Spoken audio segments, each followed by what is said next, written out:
Bismillahirrahmanirrahim. Assalamualaikum warahmatullahi wabarakatuh.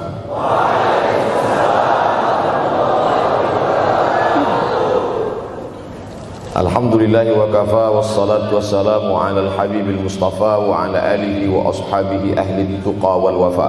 Subhanaka la ilma lana illa ma 'allamtana innaka antal alimul hakim.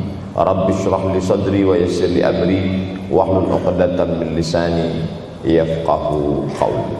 Yang sama-sama kita hormati bapak-bapak wakil rektor, tidak dapat saya sebutkan satu persatu, ketua takmir masjid, hadirin hadirat jamaah fardu subuh, bil khusus adik-adik mahasiswa mahasiswi, insyaallah kita semua dimuliakan Allah Subhanahu wa taala.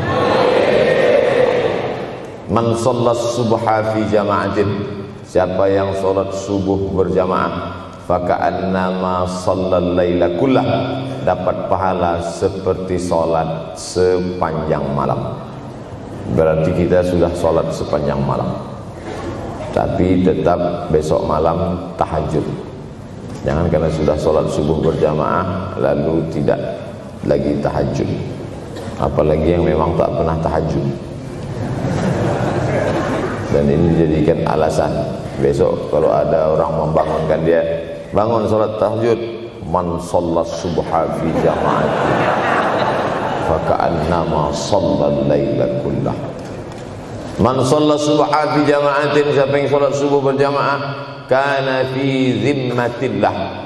Dalam hadis yang lain, siapa yang salat subuh berjamaah maka sampai petang sampai malam nanti dia akan mendapatkan zimmatillah, tanggungan. Makna tanggungan dipelihara, dijaga Allah zahir dan batin. Kalaupun dia mati hari itu, matinya dalam istiqamah dan husnul khatimah. Tapi dalam hadis ini cuma 3 Ustaz.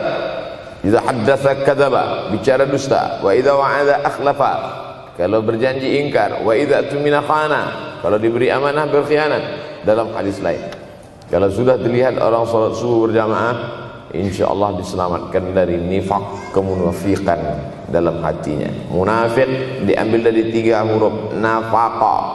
Nafaq, panal, terowongan, 2 pintu, ada pintu masuk, ada pintu keluar, punya 2 wajah, berbeda zahir, berbeda batin. Tapi salah satu tanda adalah pada salat subuh. Mudah-mudahan Allah menyelamatkan kita dari sifat munafik. Makanya perempuan-perempuan kalau mau dapat suami yang selamat dari munafik, inilah dia pasukan salat subuh ini. Selesaikan aja dulu 8 semester.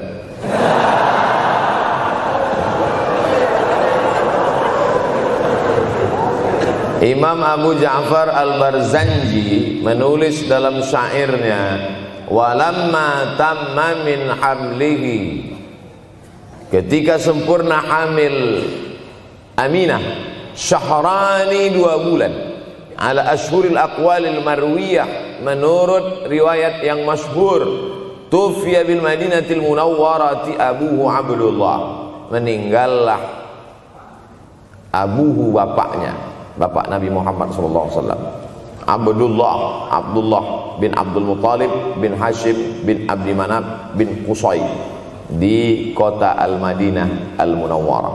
Ketika itu usia Nabi 2 bulan dalam kandungan. Setelah itu Nabi SAW pun lahir, dibesarkan dalam peluk cium kasih sayang Aminah. Lalu kemudian pada usia lebih kurang 4 tahun dibawa lagi ziarah ke makam ayahnya. Dan dalam perjalanan pulang dari ziarah itu meninggal pula Aminah. Apa pelajaran yang ingin diambil dari kematian ayah dan ibu Nabi ini? Banyak analisa sesuai dengan ilmu orang masing-masing. Bagi psikolog yang katanya pengaruh akal manusia itu dipengaruhi 4, maka kata mereka manusia ini berpikir itu dipengaruhi oleh pertama ayah, yang kedua ibu, yang ketiga bacaan, yang keempat lingkungan. Maka Allah ingin membersihkan Nabi Muhammad sallallahu alaihi wasallam dari 4 ini. Apakah akal Nabi Muhammad itu dipengaruhi oleh ayahnya? Tidak, karena dia tidak sempat bertemu. Apakah Nabi Muhammad SAW itu akalnya dipengaruhi oleh ibunya? Tidak, karena 4 tahun sudah meninggal dunia. Apakah Nabi Muhammad SAW itu dipengaruhi oleh bacaannya? Tidak, karena Nabi tidak bisa membaca. Walladzi ba'atsa fil ummiyina rasulan minhum. Allah yang mengutus dia kepada umat yang ummi, la yaktub wa la yaqra, tak menulis dan tidak membaca. Minhum, dan dia bagian dari mereka, dia juga tidak bisa tulis baca. Apakah Nabi Muhammad SAW itu dipengaruhi oleh lingkungannya? Tidak, karena di lingkungannya zina begitu bebas, tipu muslihat, dan dia tetap dengan jati dirinya bergelar Al-Amin, orang yang paling amanah menurut para psikolog. Tapi ada analisa lain. Mengapa ayahnya meninggal ketika dia berusia 2 bulan dalam kandungan, dan belum sempat pula dia mendapatkan kasih sayang seorang ibu? Di situ pula dia meninggal dunia, ibunya saat dia berusia 4 tahun. Maka salah satu analisanya adalah Allah ingin menjaga Nabi Muhammad SAW tidak sempat durhaka pada ayah dan ibunya, karena orang yang durhaka tak layak menjadi Rasul utusan Allah Subhanahu wa ta'ala. Makanya sehebat-hebatnya bapak Nabi Ibrahim bernama Azar. Apa kata Azar? Wa idh qala Ibrahimu li abihi Azara. Ingatlah ketika Ibrahim berkata kepada bapaknya Azar, atattakhidhu asnaman alihah. Mengapa engkau menjadikan berhala ini sebagai Tuhan, wahai bapakku Azar?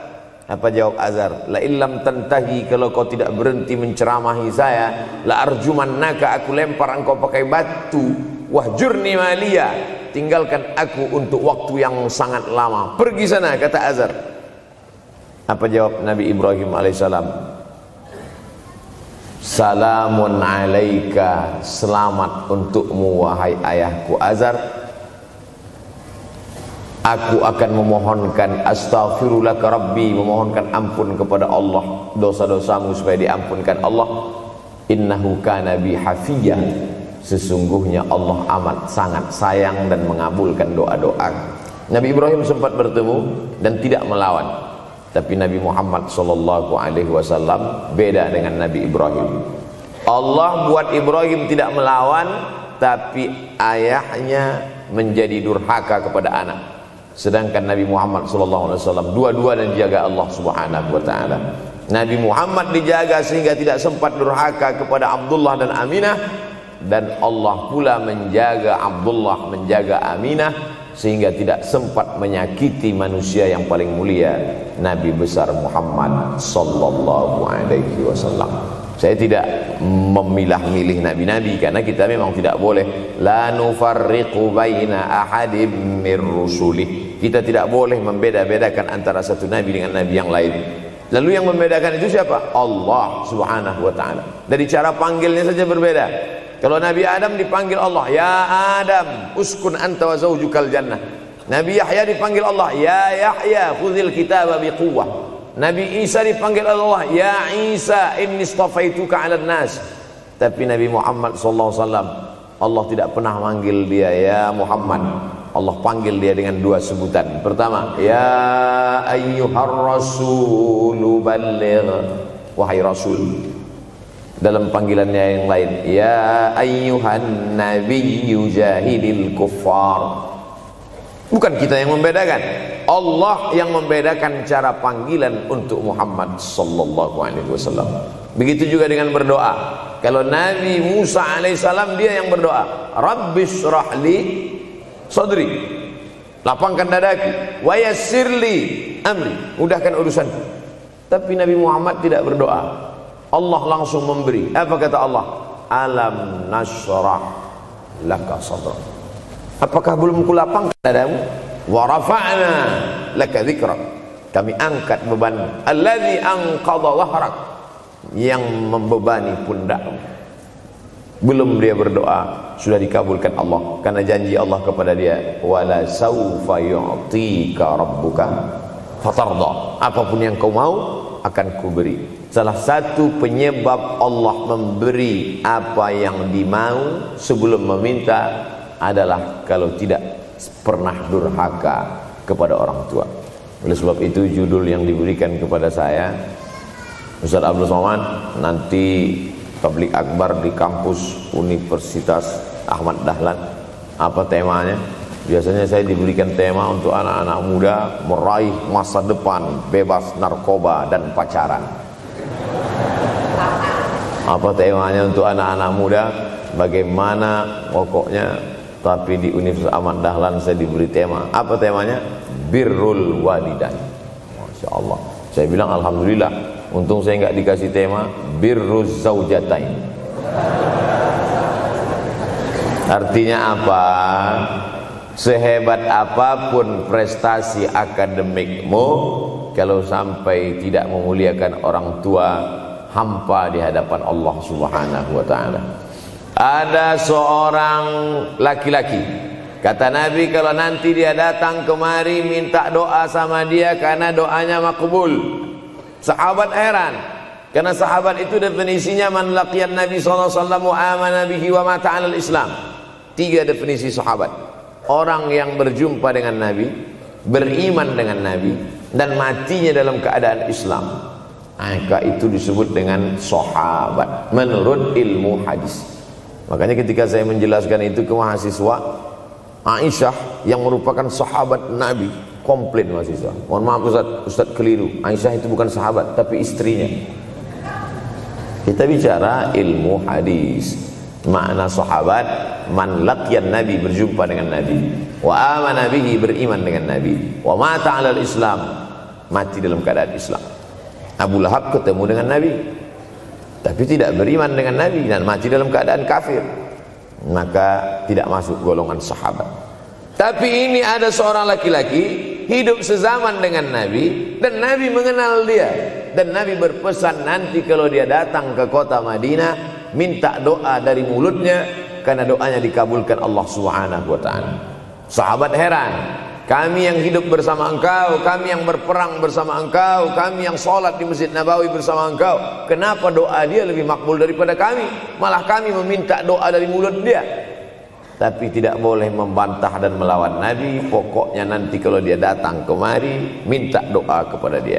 Setelah Nabi Muhammad SAW meninggal dunia, laki-laki itu pun sampai ke kota Madinah, berjumpa dengan sahabat. Sesuai dengan yang dijanjikan Nabi, mereka pun meminta doa kepada dia. Namanya Uwais Al-Qarni. Makanya Uwais Al-Qarni tidak ada masuk dalam buku biografi sahabat. Kalau mau mencari biografi sahabat Nabi, buka kitab namanya Al-Isabah fi Tamyizis Sahabah, atau baca juga Usudul Ghabah fi Ma'rifatis Sahabah, atau baca juga Al-Isti'ab fi Ma'rifatil Ashab. Itu memang buku biografi isinya sahabat Nabi semua. Sahabat Nabi klasifikasi. Yang pertama, Al-Ashra Al-Mubasysyaruna bil Jannah, 10 sahabat yang dijamin masuk surga. Level kedua, sahabat Nabi yang ikut perang Badar. Berikutnya, sahabat Nabi yang masuk Islam sebelum hijrah. Berikutnya, barulah ujung sahabat Nabi masuk Islamnya setelah hijrah, setelah Islam kuat, barulah dia masuk Islam. Tapi nama Uwais Al-Qarni tidak ada di dalam, karena dia tidak cukup syarat untuk menjadi sahabat, karena dia tidak pernah berjumpa langsung dengan Nabi Muhammad sallallahu alaihi wasallam. Tapi kenapa doanya makbul? Ternyata dia tidak berjumpa dengan Nabi bukan karena dengki, bukan karena musuh, bukan karena tidak beriman. Dia tidak jumpa dengan Nabi, salah satu sebabnya adalah karena dia menjaga ibunya di Yaman. Makkah di tengah, Yaman di bawah, Syam di atas, negeri Syam. Tak ada hubungan dengan negeri paman Syam. Syam di atas, Yaman di bawah, Makkah di tengah. Liila fi Quraisy, perjalanan orang Quraisy. Ila fihim rihlatash shita'i was-shaib, perjalanan syita musim dingin, shaif musim panas. Musim dingin mereka ke Yaman, musim panas mereka pergi ke negeri Syam. Kenapa dingin ke Yaman? Karena Yaman ini kalau musim dingin tidak terlampau dingin, salju tidak turun. Kalau pergi ke negeri Syam, salju turun. Palestina, Yordania, Suriah, Lebanon. Suriah, Lebanon ada salju. Maka musim panas Nabi pergi ke negeri Syam, karena kalau musim panas di Yaman panas sekali. Sedangkan ke negeri Syam panasnya tidak seberapa. Perjalanan orang Arab Quraisy ini diceritakan Allah, di negeri Yaman itulah tempat kampung Uwais Al-Qarni. Tidak sempat dia berjumpa dengan Nabi, tapi doanya lebih makbul daripada orang-orang yang berada bersama Nabi, karena keutamaan berbakti kepada ibu. Kalau sama ayah boleh ngelawan Pak Ustaz? Enggak juga. Jangan ini nanti dijadikan dalil. Kamu kenapa lawan bapakmu? Ada seorang laki-laki. Ini kadang jamaah pandai motong-motong ceramah saya, hanya untuk mencari pembenaran. Sedangkan kita ngaji ini mau mencari kebenaran. 1000 dalil bagi orang untuk mencari kebenaran, tapi ada 1001 hujjah untuk orang yang suka mencari pembenaran. Nah, jadi kalau saya bicara tentang ibu, sesungguhnya ayah sudah masuk. Karena tanpa ayah kita juga bukan apa-apa dan bukan siapa-siapa. Walaupun jatah ayah sepertiga, sedangkan ibu lebih daripada itu. Man ahaqqun nas bi husni suhbati. Siapa orang yang paling layak mendapatkan baktiku ya Rasulullah? Ummuka. Summa man, siapa lagi? Ummuka. Summa man, siapa lagi? Ummuka. Summa man, abuka. Itu yang menyusun itu Nabi SAW, bukan saya. Itu makanya ibumu, ibumu, ibumu, bapakmu. Kenapa Nabi 3 kali? Kenapa Nabi menyebut laki-laki 1 kali, perempuan 3 kali? Karena ibumu mengandung, ibumu melahirkan, ibumu menyusukan. Siapa yang mau dapat 3 kali? Coba yang 3 ini. Mengandung, melahirkan, menyusukan. 3 ini belum bisa dilakukan oleh laki-laki dimanapun. Adapun merubah wajah sudah bisa. Makanya ada lady boy, wajah lady, betis boy. Tapi untuk mengandung tidak bisa. Ana Rahman, aku ini Rahman, kata Allah. Syaqaqtur rahim wa ja'altu lahu isman min ismi. Aku ciptakan satu makhluk di dalam perut perempuan, maaf, namanya rahim, dari namaku. Ini yang belum bisa dibuat dokter dimanapun di dunia ini, menciptakan rahim, belum bisa. Andai terpecah rekor ini, maka kebanggaan luar biasa bagi LGBT. Tidak bisa, sampai hari kiamat tidak akan bisa, janji Allah. Karena Allah mengatakan dalam hadis qudsi, Ana Rahman ja'altu lahu isman min ismi. Maka ada satu makhluk dalam perut perempuan yang diciptakan, diambil dari Asmaul Husna. Sehebat-hebatnya laki-laki, dari ujung rambut sampai ujung kaki tidak ada di tubuhnya ini yang diambil dari Asmaul Husna, tak ada. Bahwa namanya dari Asmaul Husna ada, Abdus Somad. Tapi ada makhluk di badannya diambil dari Asmaul Husna, itu hanya ada pada perempuan. Oleh sebab itu perempuan luar biasa. Makanya kampus Universitas Ahmad Dahlan memuliakan perempuan. Mana perempuan? Di atas letaknya. Makanya saya tidak terlalu berani mendongak ke atas. Begitu hebatnya perempuan. Perempuan adalah ibumu, perempuan adalah istrimu, perempuan adalah anakmu, perempuan adalah adikmu. Maka saat engkau memuliakan perempuan, engkau sedang memuliakan 4 aspek dari kehidupan. Ketika Nabi Muhammad SAW diutus Allah ke atas muka bumi ini, salah satunya adalah mengajarkan manusia bagaimana menempatkan pada posisinya. Posisi dia adalah tempat kita menumpang. Ketika ada seorang laki-laki yang sudah sukses diwawancarai, siapa orang yang paling berjasa dalam hidup Anda? Dulu waktu saya merantau ke Yogyakarta, belum ada apa-apa, saya sempat numpang di rumah dia selama 4 bulan. Kata seorang artis dalam sebuah wawancara, Begitu bangganya dia berkata, itulah orang paling berjasa kepada saya karena saya sempat numpang di rumahnya 4 bulan.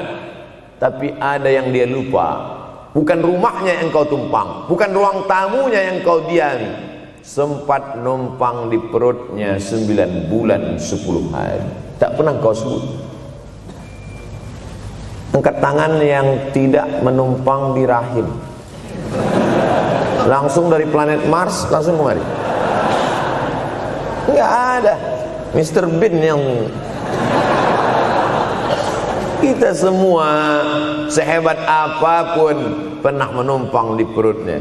Oleh sebab itu makanya dosa yang paling mengerikan adalah kalau ada orang jual sabu-sabu, peminum khamar, di dunianya bahagia, happy, senang.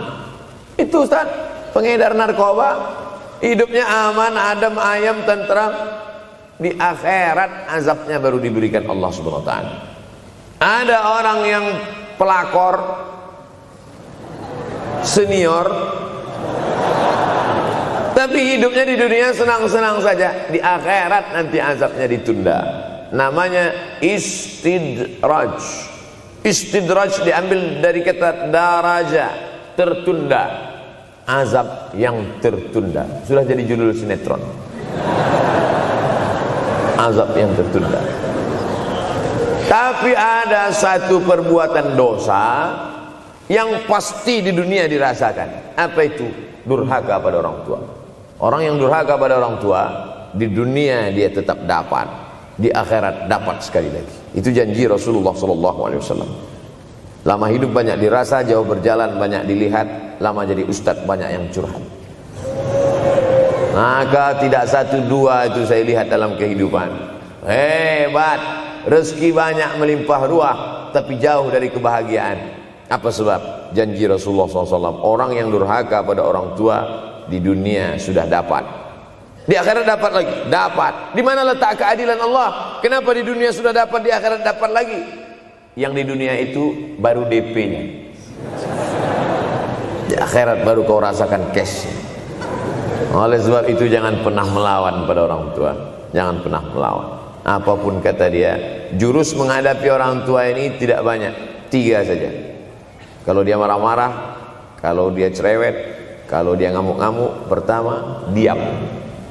Pulang kampung marah aja. Saya bolak-balik kirim uang belanja, kenapa kamu IP-nya 2,0? Diam. Yang kedua, diam. Yang ketiga, diam. Kalau belum bisa membahagiakan, jangan susahkan dia. Kalau belum bisa menunjukkan prestasi, jangan susahkan hatinya. Jangan sampai belum ketemu dengan wajah kita pun dia sudah susah hati. Baru nama kita muncul di HP-nya, kumat darah tingginya. Bunyi handphone dia lihat nama kita di situ, langsung berubah detak jantung. Karena ternyata bukan nama kita di situ dia buat. Siapa? Troublemaker. Oleh sebab itu jangan susahkan orang tua. Saya tidak ujuk-ujuk langsung jadi ustadz. Saya sempat jadi mahasiswa terlama di dunia.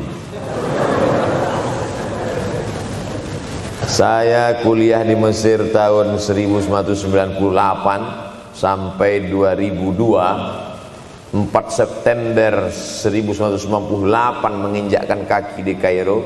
November pulang tahun 2002. Tidak pernah sekalipun saya menyusahkan orang tua saya. Tak pernah saya minta uang pada mereka. Sampai almarhumah emak saya bertanya, kau makan apa di sana? Makan nasi, saya bilang. Dari mana dapat uang? Beasiswa saya cukup, mak. 162 pon. 50 untuk makan, 50 untuk rumah, tinggal 62. 20 dibagi lagi untuk ongkos, 20 untuk buku, 20 disimpan, mana tahu demam sakit gak ada uang. Sampai pulang. Sampai akhirnya dia kasih tanya, gimana caranya ngirim uang supaya nanti di akhirat kalau Allah bertanya, pernah gak ngirim uang? Pernah. Ya, saya tak mau menyusahkan. Saya menganggap kalau nanti saya minta hatinya susah, Kalau nanti saya banyak minta, saya tak bisa balas, maka saya bukan berarti mengajak adik-adik tidak minta uang. Saya paham, tak semuanya dapat beasiswa. Artinya minta. Cuman kalau minta ya pulang nanti sampaikan ke orang tua, saya sudah dengar ceramah Ustaz Somad, maka saya tidak minta lagi, Mas. Tidak.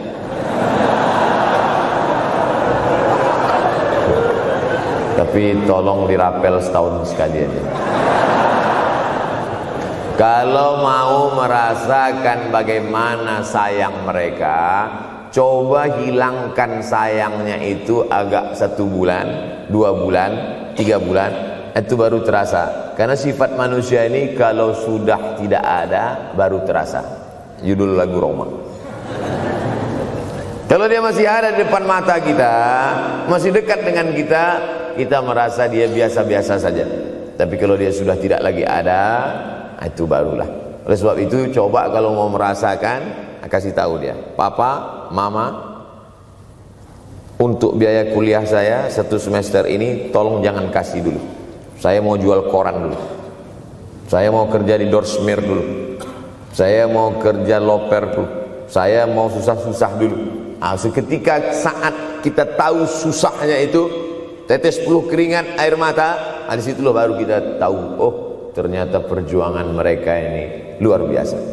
Saya tidak bicara ceramah saja, tapi dalam kehidupan saya pribadi dulu saya laksanakan, saya pernah buat, saya pernah kerjakan. Tapi tidak saya rencanakan itu, saya harus begini, tidak. Memang bagian dari takdir hidup. Mungkin tidak minta uang itu karena jauh ke Mesir. Kalau seandainya dekat, sering juga minta. Nah, memang dikondisikan saya untuk terbang jauh ke Mesir, lalu kemudian setelah jauh itu tidak meminta, tapi kemudian setelah pulang berjumpa, sempat bersama orang tua. Bulan Maret 2019 kemarin baru meninggal dunia ketika saya sedang ceramah di Madura, Pulau Madura, diundang oleh sahabat saya, kakak kelas di Mesir dulu, Dr. Fauzi Tijani. Dan pagi itu rencananya mau ziarah ke makam Kiai Khalil di Pulau Madura. Begitu mau ziarah langsung dapat SMS segera pulang karena orang tua meninggal dunia. Akhirnya saya langsung ke airport Surabaya dan langsung pulang. Sebelum malam sudah tiba pemakaman. Artinya apa? Penyesalan panjang kenapa tidak mencium tangan orang tua, kenapa tidak. Karena saya pikir masih lama ya. Ini satu kekeliruan. Di mana-mana selalu saya sampaikan, jangan pernah berpikir usianya masih lama walaupun dia sehat. Karena sehat walafiat, tidak ada kurang satu apapun. Masih lama. Ternyata apa yang terjadi? Berangkat hari Sabtu, hari Ahad tausiah, hari Senin pagi, tanpa sebab, tanpa penyakit. Oleh sebab itu kalau masih hidup orang tuamu di rumah, pulang. Tapi jangan ini jadikan alasan. Besok enggak masuk kelas, kemana? Pulang semua.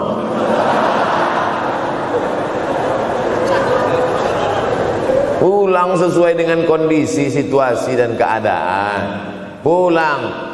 Kalau masih bisa membahagiakan dia apa makanan kesukaannya, belikan. Suka makan apa dia? Belikan. Itu yang dia inginkan. Andai kita gendong dia dari Yogyakarta berangkat ke kota Makkah, sampai di Makkah tawaf 7 putaran, dari Safa ke Marwah, pulang lagi ke Jogja, belum tentu dapat membayar sekali teriakan dia saat mengeluarkan kita ke alam dunia. Jadi banyak orang terlalu membanggakan. Saya sudah banggakan dia Pak Ustaz, saya sudah bayarkan ONH-nya. Berapa? Baru DP-nya. Sudah merasa berbakti kepada orang tua? Belum. Makanya digunakan kata birrul walidain. Kenapa Allah tidak menggunakan kata husnul walidain? Hasan baik, jayyid baik, thayyib baik, khair baik. Tapi yang dipakai birrul walidain. Hanya satu-satunya kata untuk orang tua dipakai birrul walidain. Karena kata birru adalah sifat Allah Subhanahu wa taala. Makanya di antara Asmaul Husna ada Al-Barrut Tawwab. Allah yang punya sifat itu. Maka kita diharapkan berakhlak seperti akhlak Allah Subhanahu wa taala. Addabani Rabbi fa ahsana ta'dibi. Allah mendidik aku menjadi beradab sehingga adabku penuh. Allah Subhanahu wa taala tidak ada puji Nabi Muhammad SAW. Hai Muhammad yang salat tahajudnya sampai kakinya bengkak. Hai Muhammad yang hajinya tidak ada. Apa kata pujian Allah untuk Nabi Muhammad SAW? Wa innaka la'ala khuluqin azim. Akhlak agung dan mulia. Oleh sebab itu tak ada gunanya prestasi S1, S2, S3, postdoktoral, profesor kalau tidak berbakti kepada orang tua. Makanya orang tua itu levelnya langsung setelah Allah. Wa qadha rabbuka alla ta'budu illa iyyah. Langsung wa bil walidaini ihsana. Ihsan. Lihat lagi penggunaan kata ihsan dalam hadis Nabi. Jibril alaihissalam datang, rambutnya tidak berdebu, bajunya sangat putih bersih, tapi tidak ada orang yang kenal. Diriwayatkan oleh Sayyidina Umar ibn al-Khattab radhiyallahu anhu, aku melihat ada seorang laki-laki rambutnya sangat hitam dan bajunya sangat putih, tapi kami tidak ada yang kenal. Ini tiga indikasi ini menunjukkan kebingungan. Kalau ada orang rambutnya sangat hitam dan kita kenal, berarti dia memang orang situ, memang tinggalnya di situ. Tapi dia kalau orang perantau, rambutnya pasti berdebu karena tinggal di gurun pasir. Sekarang kan banyak tuh anak-anak muda yang rambutnya berdebu. Itu berarti orang jauh, bukan orang Jogja. Bajunya sangat putih, tapi kami tidak kenal. Kalau bajunya agak-agak kotor, berarti dia musafir. Pantas kalau kita tidak kenal. Tapi bajunya sangat putih, berarti dia memang orang situ. Tapi kami tidak kenal.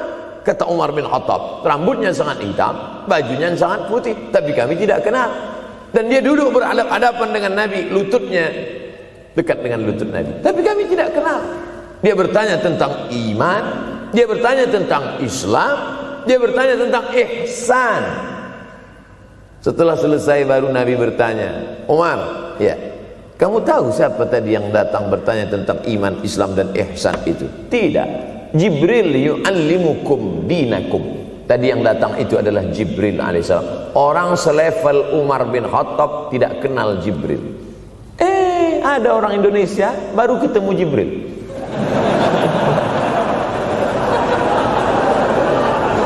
Umar bin Khattab kalau lewat di suatu jalan, kalau Umar bin Khattab lewat jalan Sudirman, maka setan lari ke jalan lain. Ini ada orang satu perjalanan sama setan, ngaku kenal dengan Jibril alaihissalam. Makanya kalau baca hadis, satu hadis, tapi analisa dari hadis itu banyak sekali. Umar tidak kenal dengan Jibril kecuali setelah Nabi Muhammad SAW yang bercerita mengenalkan. Dari mana Nabi tahu? Nabi dapat wahyu dari Allah Subhanahu wa ta'ala. Tapi ada analisa lain. Apa maknanya? Allah menggunakan kata ihsan untuk orang tua, Nabi menggunakan kata ihsan untuk Allah. Ihsan untuk Allah, anta'budallaha ka'annaka tarah, kau sembah Allah seakan-akan engkau melihat dia. Fa illam takun tarah, kalau kau tidak bisa melihat dia, fa innahu yarak, sesungguhnya dia yang selalu melihatmu, tidak pernah putus. Ihsan, ihsan Allah kepada kita, tidak pernah putus pengawasan Allah. Bagaimana ihsan kita kepada orang tua? Tak pernah putus bakti walaupun dia sudah meninggal dunia. Makanya kita tetap membaca walaupun dia sudah masuk liang lahat, jam 2 malam bangun, Rabbighfirli wali walidayya warhamhuma kama rabbayani shaghira. Ada seorang sahabat Nabi namanya Sa'ad. Sa'ad sudah jadi bahasa Indonesia. Banyak juga orang Indonesia laki-laki sifat Sa'ad. Orangnya Sa'id, artinya bahagia. Sa'adah, kebahagiaan. Jenenge sapa? Sangadah. Itu dari bahasa Arab. Sa'adatun, bahagia. Datanglah seorang laki-laki bernama Sa'ad menjumpai Nabi sallallahu alaihi wasallam. Ya Rasulullah, wahai Rasulullah, ummi matat, ibu saya sudah meninggal dunia. Afa atasaddaqu anha, kalau saya bersedekah kira-kira pahalanya sampai apa tidak untuk almarhumah ibu saya? Kata Nabi, tasaddaq, silakan engkau bersedekah. Ayu sadaqatu afdal, sedekah apa yang paling afdal? Saqiyul ma, memberi air minum.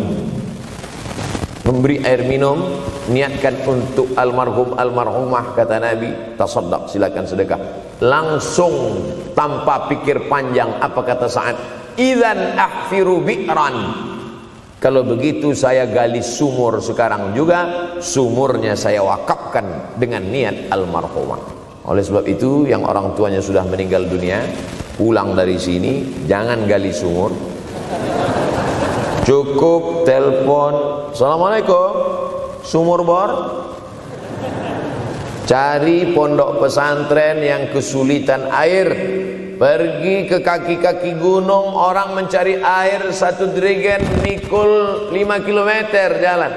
Di situ tempat minum lembu, kerbau, di situ juga mereka mengambil air. Cari, galikan, mengalir air sumur untuk mereka, mengalir pula sampai ke liang lahatnya. Itu bakti kita. Pulang dari sini, cari pondok pesantren, panti jompo, panti yatim. Assalamualaikum Bapak pimpinan yatim, saya lihat ini kamar mandinya sedikit, orang antri banyak, keran air tidak ada. Gimana ini? Berapa lagi yang perlu sumur bor di sini? Kami perlu kira-kira 5. Insya Allah. Bapak mau bantu? Enggak, nanya-nanya aja. Nih, ini akan menolong di hadapan Allah Subhanahu wa Ta'ala. Tapi kalau dia masih hidup, masih ada, senangkan hatinya. Pulang dari Universitas Ahmad Dahlan Yogyakarta dengan membawa selembar kertas. Apa itu? Transkrip nilai semester ini IP 4. Siapa yang tidak bangga? Bangga orang tua. Saya pulang dari Mesir, saya bawa ijazah LC. Satu lagi ijazah dari Maroko, MA. Ini mak, ijazah LC MA. Saya lihat dia nampaknya tak bahagia. Karena dia dulu waktu saya kecil nyuruh saya, kamu mesti doktorandus. Itulah cita-cita ya dia yang tidak sampai. Saya mesti doktorandus. Di mana mau mencari titel doktorandus sekarang? LCMA. Saya bilang, mak, ini LCMA ini lebih hebat dari doktorandus. Artinya apa? Bahwa menyenangkan hati orang tua itu ketika hati dia terbuka, bahagia, disitulah pintu-pintu rezeki itu terbuka. Turun barokah-barokah itu. Buah kalau matang itu dijolok, jatuh.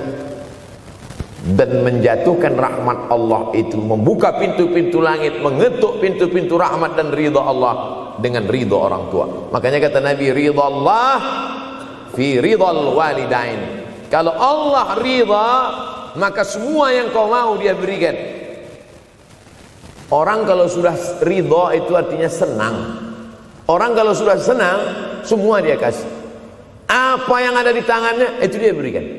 Tadi malam sampai di hotel, datang seorang jamaah, buka cincinnya. Cincin paling dia sayang, dia kasih ke saya. Laki-laki.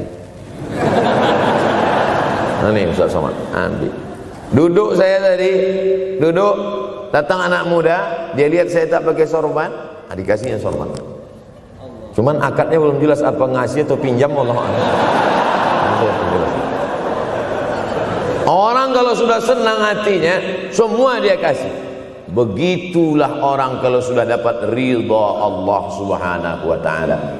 Kita baru berharap dapat ridha Allah. Makanya habis salat subuh selalu diajarkan, raditu billahi rabba. Aku ridha engkau sebagai Rabbku ya Allah. Apakah Allah ridha terhadap kita? STJ, status tak jelas. Cara mendapatkan ridha Allah, pancing dengan ridha orang tua. Senangkan hatinya, terbuka pintu rezeki. Makanya sulit hidup kita, sempit. Dari kerut kening kita udah kelihatan. Kenapa? Karena tidak ada ridha Allah akibat tidak pernah menyenangkan hati orang tua. Senangkan orang tuamu, jadikan dia seperti raja, maka rezekimu akan melimpah seperti rezeki raja-raja. Bukan hadis Nabi, dapat saya dari grup WhatsApp. Senangkan saja hatinya, apa yang dia mau beri, tapi dengan cara yang halal. Nah, ini harus dalam kurung syarat dan ketentuan berlaku. Jangan gara-gara ceramah ini nanti pulang kalian ke rumah, papa, mama, ini ada mobil, ini ada rumah, ini berangkat pergi haji. Wow, orang tua senang, 2 bulan masuk KPK. Innallaha thayyibun, Allah maha suci, la yaqbalu illa thayyiban. Allah tidak menerima kecuali yang suci-suci saja. Wa anfiqu, berinfaklah. Wa anfiqu, bersedekahlah. Wa anfiqu, berwakaflah. Wa anfiqu, berzakatlah. Min thayyibat, yang baik-baik. Yang tidak baik tidak diterima Allah Subhanahu wa taala. Kamu lagi ngapain? Nyuci. Lagi ngapain? Nyuci. Pakai air apa? Air kencing. Begitu kata Syekh Abdul Wahab Asy-Sya'rani dalam kitabnya Tanbihul Mughtarrin. Tanbih, peringatan. Mughtarrin, pada orang yang tertipu, menyangka sedang berbuat baik padahal sebenarnya tidak baik. Itu yang disindir Allah dalam Al-Quran. Wa yahsabuna annahum yuhsinuna sun'a. Mereka menyangka sedang berbuat baik. Ini juga tidak betul. Niatnya sudah baik, membahagiakan orang tua, tapi caranya tak betul. Mama, papa, alhamdulillah kuliah saya sudah selesai, ini skripsi saya.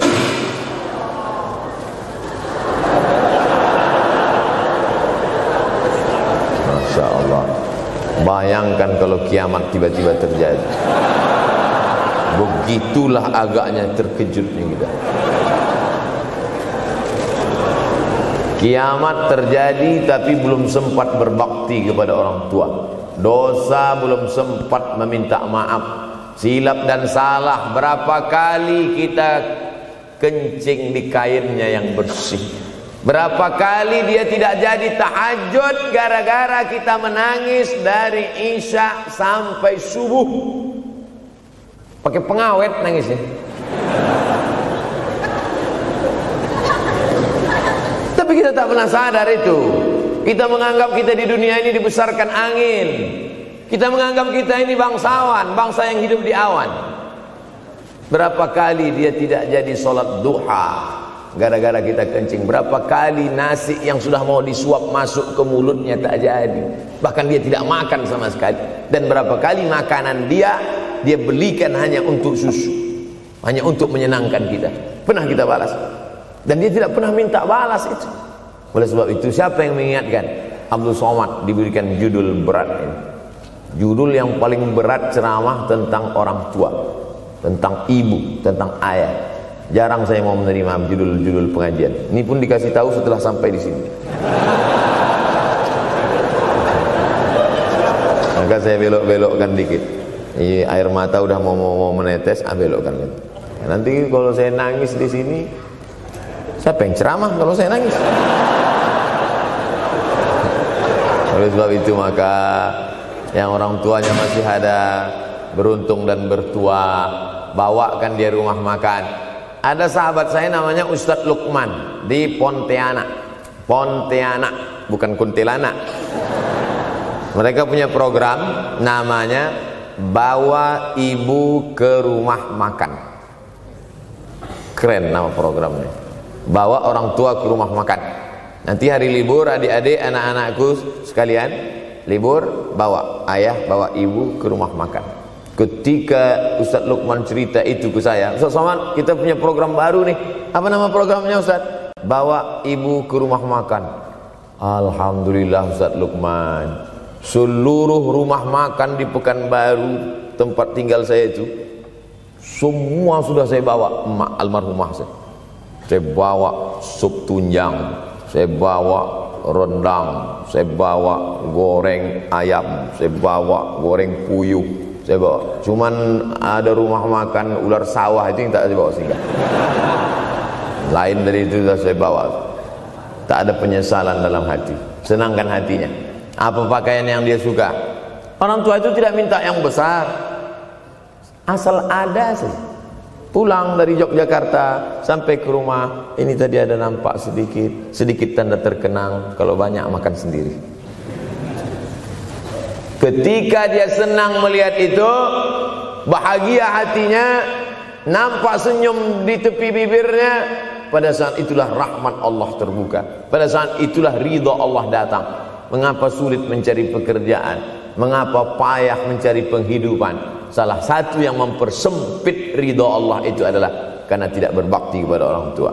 Oleh sebab itu maka judul tema yang diberikan birrul walidain, berbakti kepada orang tua, bahagiakan. Ini ada juga ini anak-anak yang sudah sukses ini, papa, mama sudah meninggal, papa jangan risau, silakan terbang ke Yogyakarta, ada adik di sana, silakan terbang ke Surabaya, ada kakak di sana, silakan terbang ke Kuala Lumpur, ada keluarga di sana, jangan hiraukan.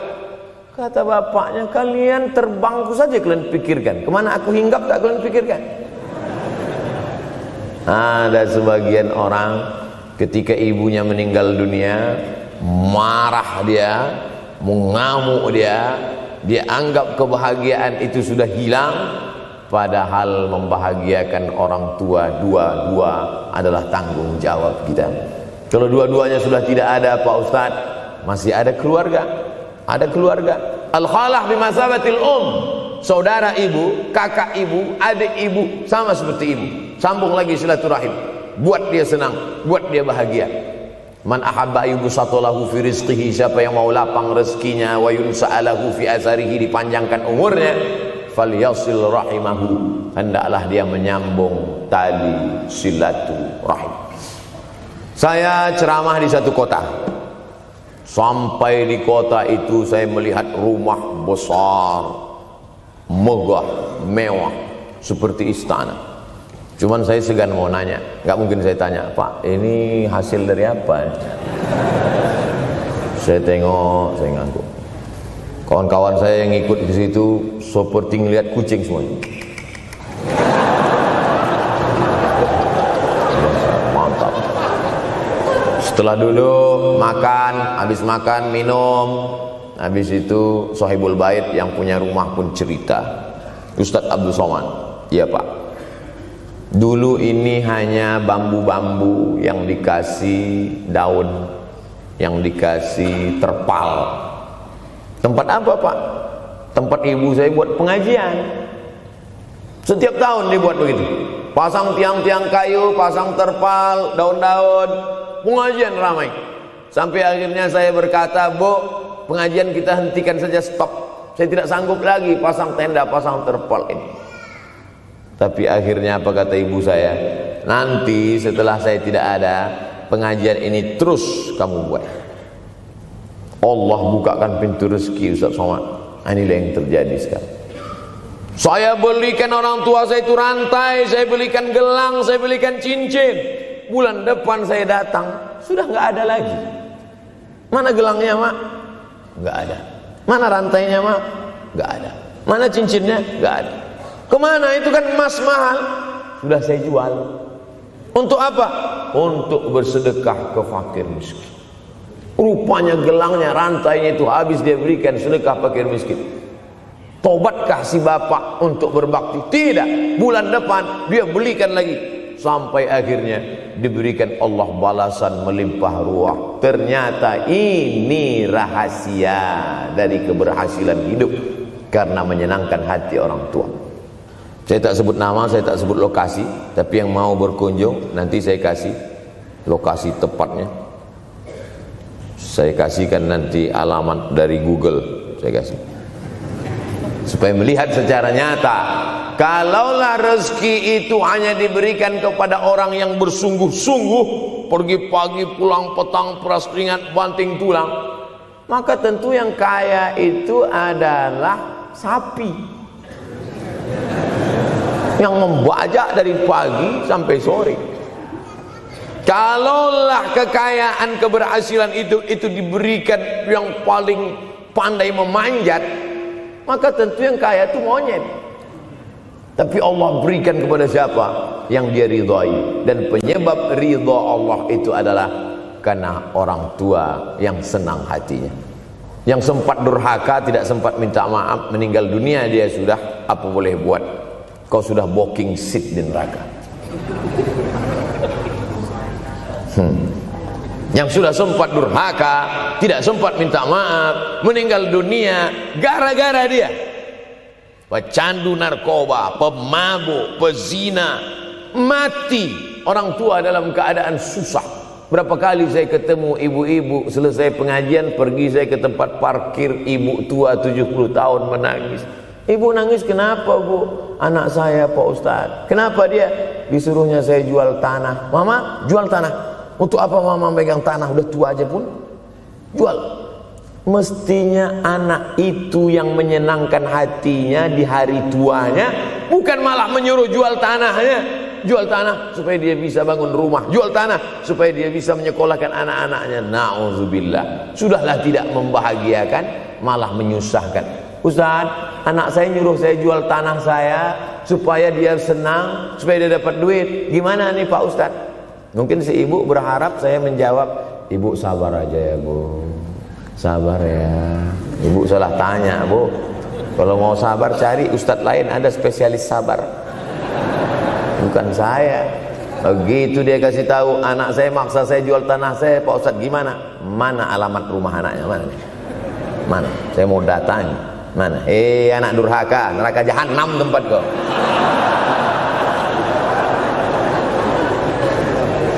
Tak mau dia ngasih alamat. Rupanya dia takut nanti anak saya malah marah sama saya, Pak Ustadz. Saya kasihan. Mudah-mudahan Allah berikan kekuatan pada ibu. Tapi cerita ini bukan satu dua contoh kasus. Ternyata zaman sanggup memperkarakan pengadilan hanya karena sebatang pohon kayu. Atau cuma saya yang dapat berita aja? Adik-adik ada juga dapat kiriman itu. Sanggup memperkarakan sebatang pohon kayu. Padahal kalau kau jual semua kebunmu itu, belum tentu dapat menebus. Datang seorang laki-laki mengadu kepada Nabi Muhammad SAW. Ya Rasulullah, ini bapak saya ini kurang ajar sekali. Bapaknya kurang ajar? Diambilnya harta saya ya Rasulullah. Gimana ini ya Rasulullah? Apa kata Rasulullah SAW? Anta wa maluka li abik. Anta sampai ke tempat kita jadi ente. Anta wa maluka, ente, harta ente, li abik, punya bapakmu. Jangankan hartamu yang di rumah itu, dirimu pun punya bapakmu. Nabi membela, seolah-olah Nabi berkata, apa yang diambil itu belum ada apa-apanya dibandingkan melepuh kulitnya untuk memberikan engkau sesuap makanan yang halalan thayyibah. Orang yang durhaka pada orang tuanya, insya Allah anaknya juga akan durhaka kepada dia. Oleh sebab itu maka jangan pernah durhaka. Kalau sempat durhaka lalu kemudian meninggal dunia dia Pak Ustadz, sudah meninggal pun tetap masih bisa berbakti. Pertama dengan doa, kedua dengan sodakoh. Kalau kebetulan rezeki banyak sodakoh. Kalau tidak ada rezeki melimpah, doa. Bangun malam, Rabbi firli wali walidayya warhamhuma kama Rabbi firli, ya Tuhanku ampunkan aku, wali walidayya, ibu dan ayahku, warhamhuma, sayangi mereka berdua, kama, sebagaimana Rabbayani shaghira, sebagaimana mereka mendidik aku. Coba kita lihat susunan kalimatnya, seperti ada kekeliruan kalimat. Na'udzubillah, mana mungkin kalimat Allah keliru. Allah ingin menegur kita, sayangi mereka sebagaimana mereka mendidik aku. Mestinya kalimatnya kan tidak begitu. Sayangi mereka sebagaimana mereka menyayangi aku. Tapi ternyata sayang belum tentu mendidik. Tapi mendidik pasti sayang. Karena bunyi kalimatnya, sebagaimana mereka mendidik aku. Jadi banyak juga anak-anak ini tidak sayang karena salah didik. Disangka sayang itu dengan ngasih motor, disangka sayang itu dengan ngasih gadget. Disangka sayang itu dengan ngasih transfer uang yang berlebihan. Belum tentu sayang. Dulu ada insinyur arsitek yang membangun salah satu rumah keluarga saya. Kuliahnya di Jogja. Cerita dia, dulu saya kuliah di Jogja, Ustadz Abdul Somad, insinyur. Terus teman kami sakit di kos-kosan. Kami bingung mau nelpon siapa. Akhirnya datang mobil mewah, parkir polisi, tentara ramai. Barulah kami tahu rupanya dia anak menteri. Jadi sayang orang tua itu bukan mesti dibelikannya apartemen, dibelikannya mobil, belum tentu. Boleh jadi itu justru menjerumuskan anak. Diberikan apartemen, diberikan mobil mewah. Habis 2 bulan kena virus HIV AIDS.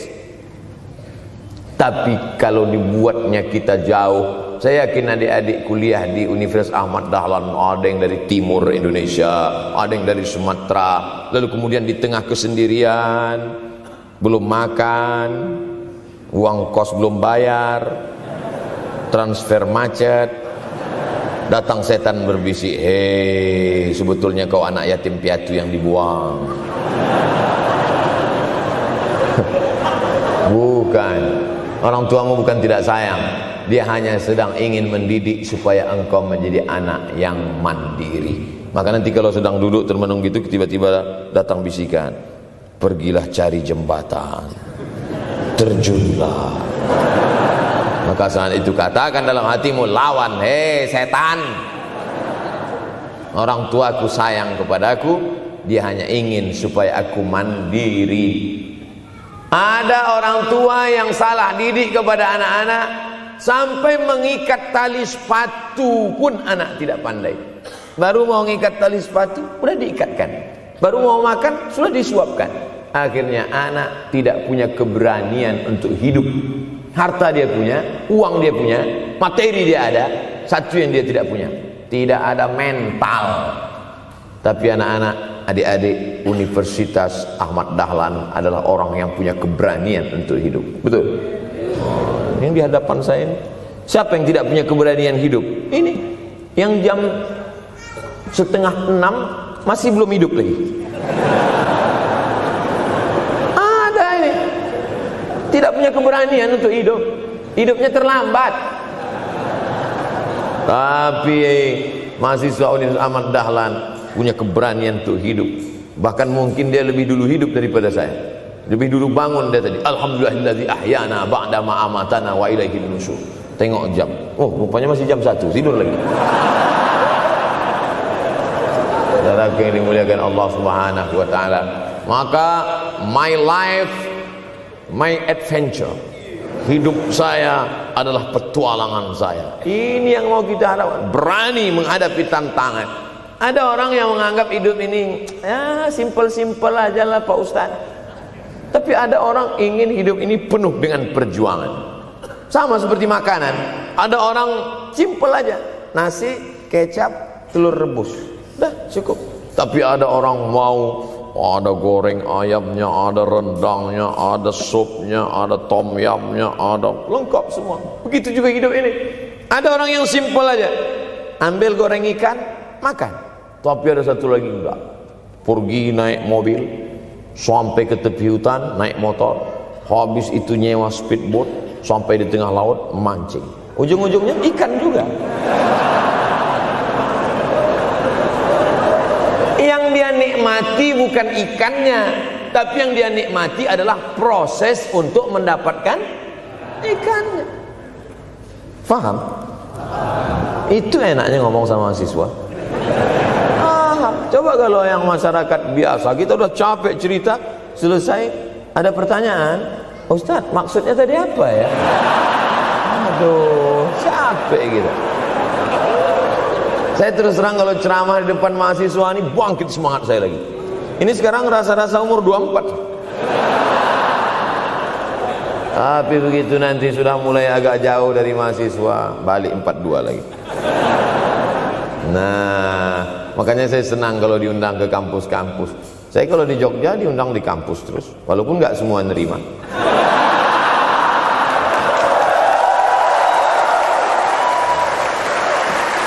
saudaraku yang dimuliakan Allah Subhanahu wa taala, maka kita harus sering-sering bersama. Apa ini takbir? Takbir itu ngusir setan.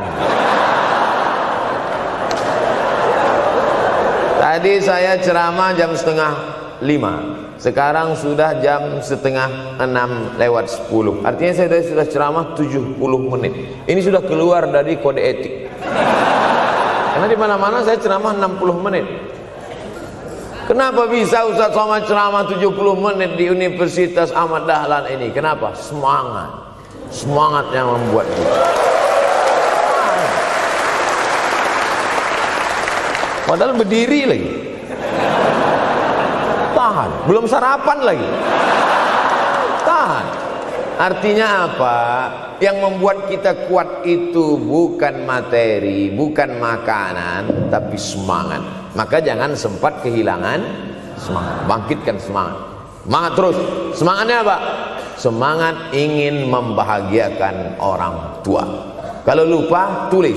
Biasanya mahasiswa ini kan suka lupa. Tulis di dinding kamar. Semangat bahagiakan calon mertua.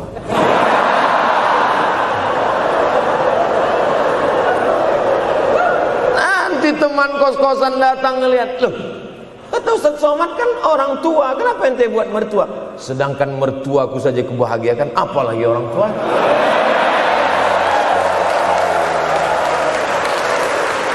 Begitu hebatnya. Cuman kadangnya kita hanya mendapat ini hanya di sinetron-sinetron saja.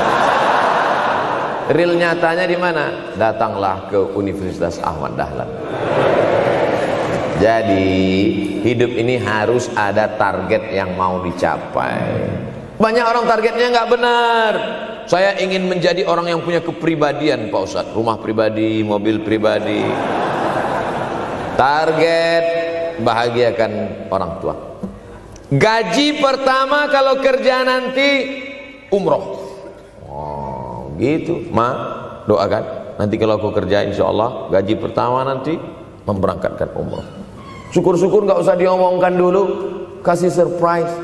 Senang. Mama, ayah, ini gaji pertama. Dia buka tengok 700.000.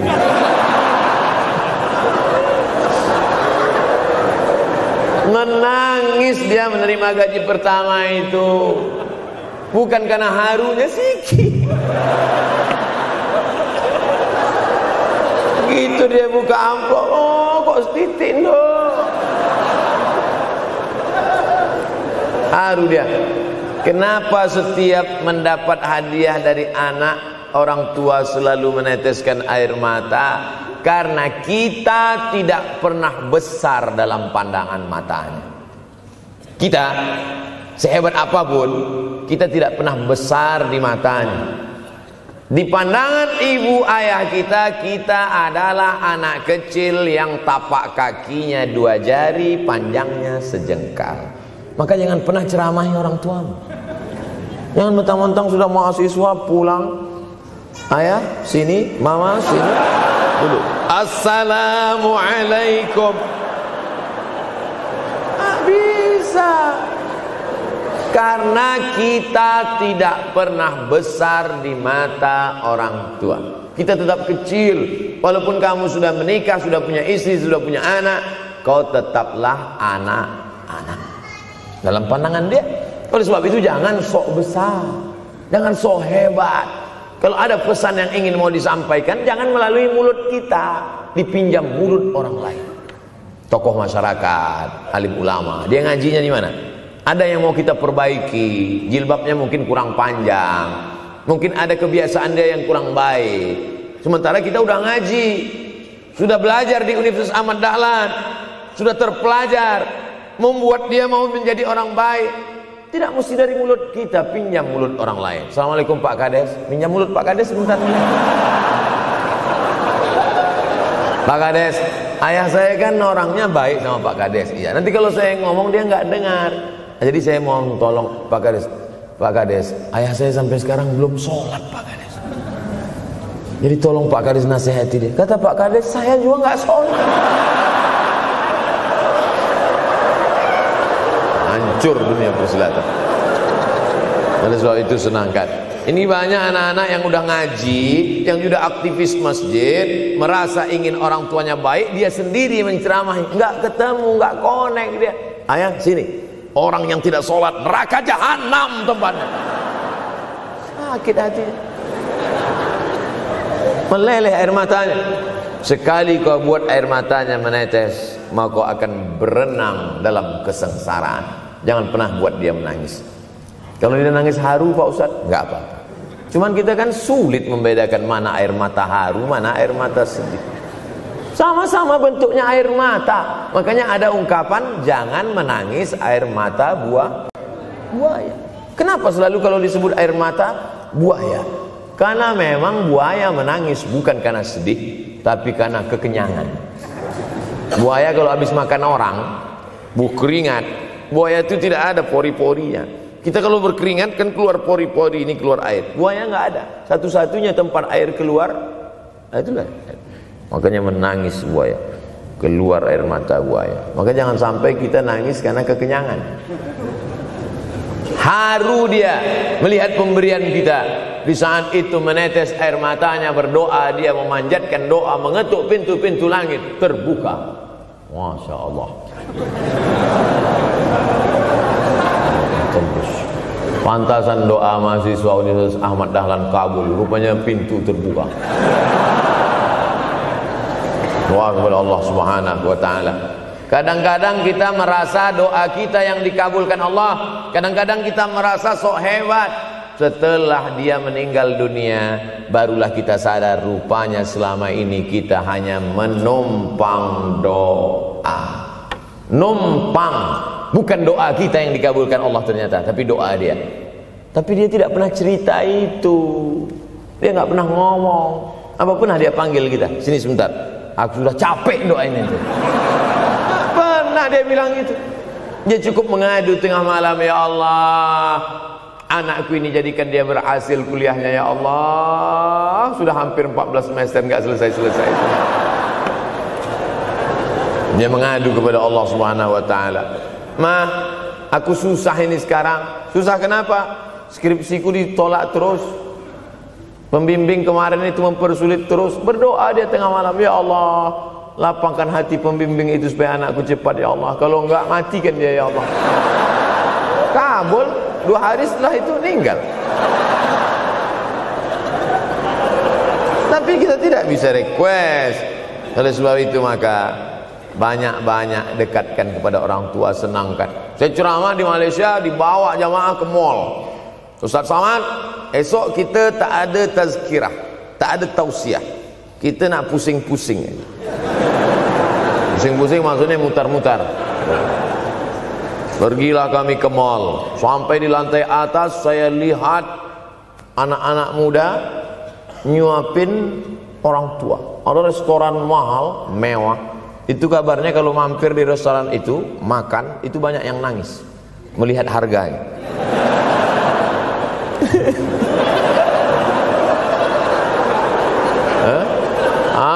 Ada saya lihat anak-anak muda yang ganteng-ganteng, perempuan yang cantik-cantik menyuap orang tua. Orang tua yang sudah tak berambut, sudah perempuan tak berambut lagi, rontok saking tuanya, kulit sudah keriput.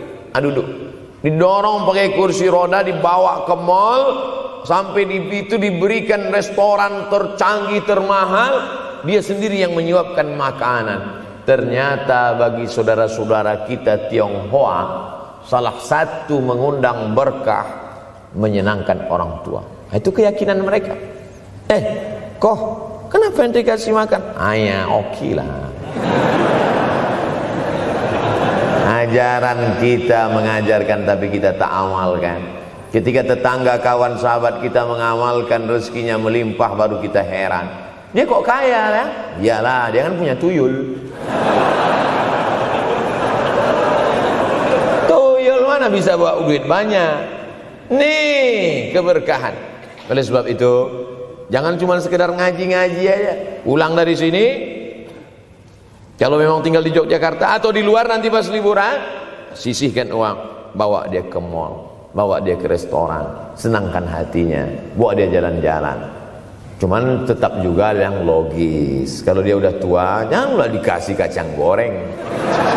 Sesuaikanlah, agar-agar kasih. Ini nggak perlu dikunyah. Kiri kanan gol, kiri kanan gol. Orang tua bawa kasih kacang, menyiksa aja. Saudara yang dimuliakan Allah Subhanahu wa taala, kenikmatan yang terbesar adalah ketika orang tua masih ada bersama kita.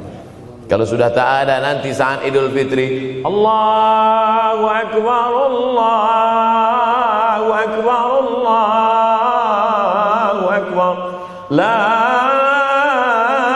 ilaha, barulah menetes air mata. Mama. Saya kalau sudah menengok orang menangis terlalu berlebihan mengenang orang tua, ini pasti ada, kalau bahasa kampung kami, something wrong. Ini pasti ada sesuatu ini. Karena orang kalau sudah habis tumpah, dia tidak akan menetes lagi. Tumpahkan kasih sayangmu itu sampai habis ludes, dia tidak akan menetes lagi. Tak ada penyesalan, karena semua sudah kita berikan. Kalaupun menangis hanya tetesan kasih sayang. Tapi kalau sampai mencakar dinding, mama, ini pasti. Saya kalau ada orang yang menyesal sampai mencakar dinding, mau saya antukkan aja kepala yang gede. Dulu waktu hidup kenapa enggak waktu? Sekarang udah mati baru kau menangis kan? Senanda. Nah, tapi tentu sesuai kemampuan kita, karena kata Allah, la yukallifullahu nafsan illa usaha. Allah tidak membebani orang lebih dari semestinya. Ustaz ceramah sampai jam berapa ini? Sampai jam 6 insyaallah. Saya mau lengkapkan. Jam kita sama tuh. Oh, sama. Jam 6. Jam 6 maka saya ceramah 90 menit nanti di Universitas Ahmad Dahlan.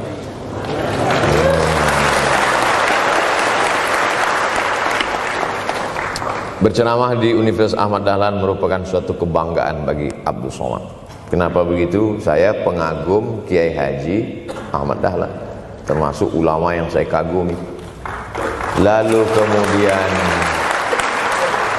apa kekaguman di antara kekaguman Ustadz terhadap Kiai Haji Ahmad Dahlan? Beliau punya keberanian untuk melawan arus TBC, tahayul, bid'ah, coerafat. Dia berani melawan itu. Dan akhirnya, dan beliau tidak membangun ketokohan. Tidak yang dibangkitkan itu Ahmad Dahlannya, tapi yang dibangkitkan itu metodenya. Yang dibangun itu relnya. Sehingga nanti kalau kereta apinya lapuk, tetap akan ada kereta api baru yang lewat di rel ini. Ini yang dibangun. Dan akhirnya sampai hari ini saya sedang berada di hadapan kereta api yang baru. Ada Thomas.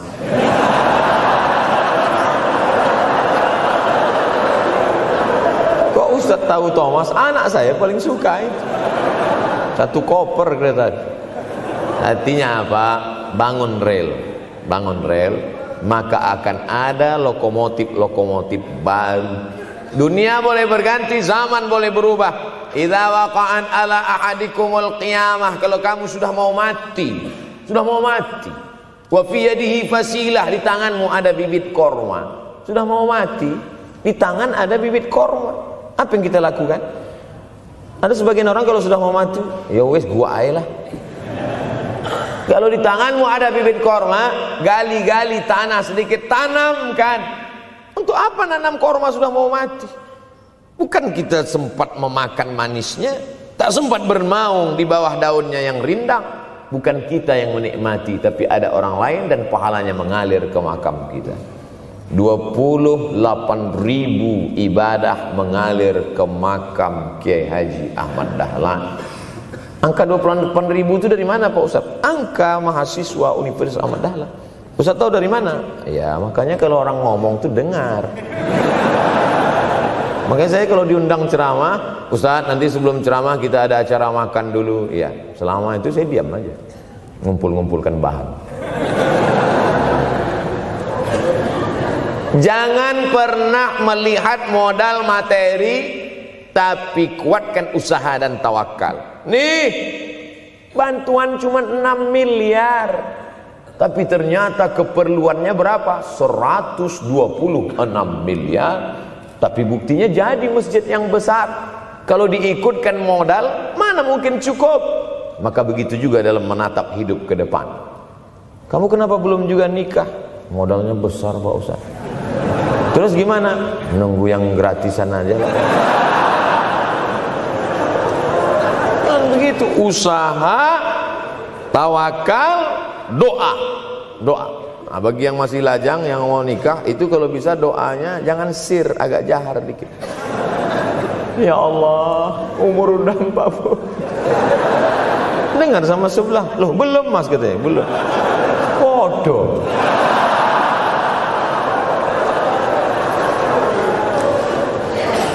Kira-kira rezeki itu Allah yang ngatur atau kita yang ngatur? Allah. Makanya di antara Asmaul Husna Ar-Razzaq, yang maha memberi rezeki. Kalau Allah yang mengatur, mungkinkah Allah menyia-nyiakan kita? Tidak. Cicak di dinding, semua tahu, karena dari kecil kita memang sudah diajari lagu cicak. Cicak, cicak di dinding. Ada nggak pernah yang dinyanyikan lagu kadal? Ada. Kenapa mesti cicak? Coba tanya ibu kita yang dulu nyanyikan. Mama, kenapa cicak, Ma? Karena kalau buaya terlalu gede, nak. Kenapa cicak? Dia sedang mengajarkan kita bagaimana cicak dengan segenap kelemahannya. Cicak itu binatang yang lemah, hidupnya aja sungsang. Kita selalu berlawanan dengan cicak. Yang kata kita di atas, kata cicak di bawah. Tapi makanan cicak luar biasa. Apa makanan cicak? Helikopter, nyamuk. Cicak tidak bisa menggunakan tangannya, karena kalau dia pakai tangannya jatuh. Kadang pakai 4 aja jatuh. Selalu kan kejadian eksiden cicak jatuh. Cicak tidak pernah gunakan tangannya untuk makan, karena dia harus berpegang kuat. Apa yang dia pakai? Lidahnya. Lidahnya dia pakai. Nyamuk yang dia makan. Helikopter. Habis dimakan oleh cicak. Siapa yang paling hebat? Nyamuk. Makanannya darah. Nyamuk masih keluarga Dracula. Tapi Allah SWT mau mengajarkan jangan putus asa, gunakan potensimu, apapun yang terjadi gunakan. Ini sekarang banyak anak-anak muda nih kehilangan semangat. Kalau engkau kehilangan beras masih bisa hidup 3 bulan. Kalau engkau kehilangan air masih bisa hidup 3 hari. Tapi kalau kau kehilangan semangat, kau hanya hidup 3 detik. Tik, tik, tik, mati. Oleh sebab itu jangan sampai kehilangan semangat. Bahasa kitanya putus asa. Sampai dingin tuh lontong. Bukan karena ceramah terlalu lama, bukan. Sampai dingin itu sarapan pagi gara-gara mahasiswa. Ente kenapa? Galau Ustaz. SMS nggak dibalas, telepon nggak diangkat. La ilaha illallah Muhammad Rasulullah. Mahasiswa seganteng ini, sehebat ini, begitu cepat putus asa. Saya aja setua ini, sekurus ini masih banyak yang mau. Lihat tuh komen-komen di Instagram, baca tuh komen-komen di YouTube. Ustadz, jadikan aku yang kedua ya.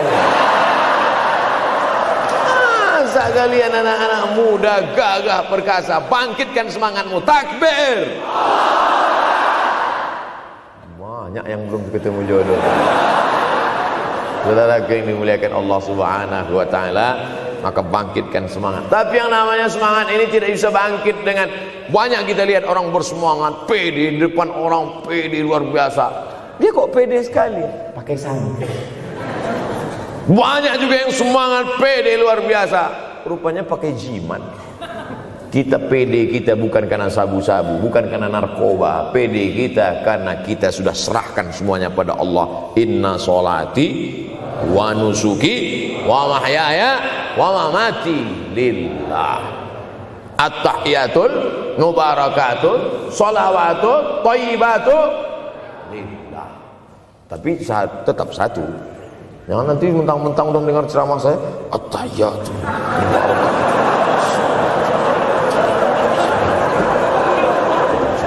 Dalam hati saja. Ini bukan punya aku ya Allah, ini semuanya punya Engkau, punya Engkau. Berhasil kalian, sukses kalian, punya apartemen, punya kondominium, punya mobil. Datang teman nanya, hebat ente ya, kaya sekarang ya. La haula wala quwata illa billah. Tapi ngomongnya setelah berhasil. La haula wala quwata itu setelah berhasil atau sebelum? Setelah semua dipuji orang, hebat ente sekarang ya. La haula wala quwwata, bukan punya saya, punya Allah. Tapi sekarang banyak orang salah.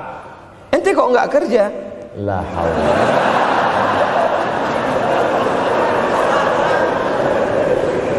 La haula wala quwwata illa billah. Subhanallah, masya Allah, tabarakallah. Menunjukkan manusia lemah, tak punya apa-apa. Dia ingin berkata, ini hanyalah punya Allah. Begitu juga dengan acara ini. Kenapa acara di masjid? Kenapa acara di kampus kemarin ramai melimpah ruah? Bukan karena panitia, bukan karena Ustaz Abdul Somad, bukan karena baleho yang besar, tapi la haula wala quwata illa billah. Pulang dari sini, bangkitkan semangat, senangkan hati orang tua, kejar prestasi, terus kuliah. Mudah-mudahan semuanya selalu mendapatkan kebaikan. Amin ya rabbal alamin. Terima kasih atas segala perhatian. Mohon maaf atas segala kesilapan dan kekhilafan. Abdul Somad, hamba Allah yang fakir, mohon maaf. Berpisah kita di tempat ini, tapi kita tak pernah putus dalam persahabatan, karena kita selalu bersama, jauh di tempat, dekat di doa. Terima kasih. Wassalamualaikum warahmatullahi wabarakatuh.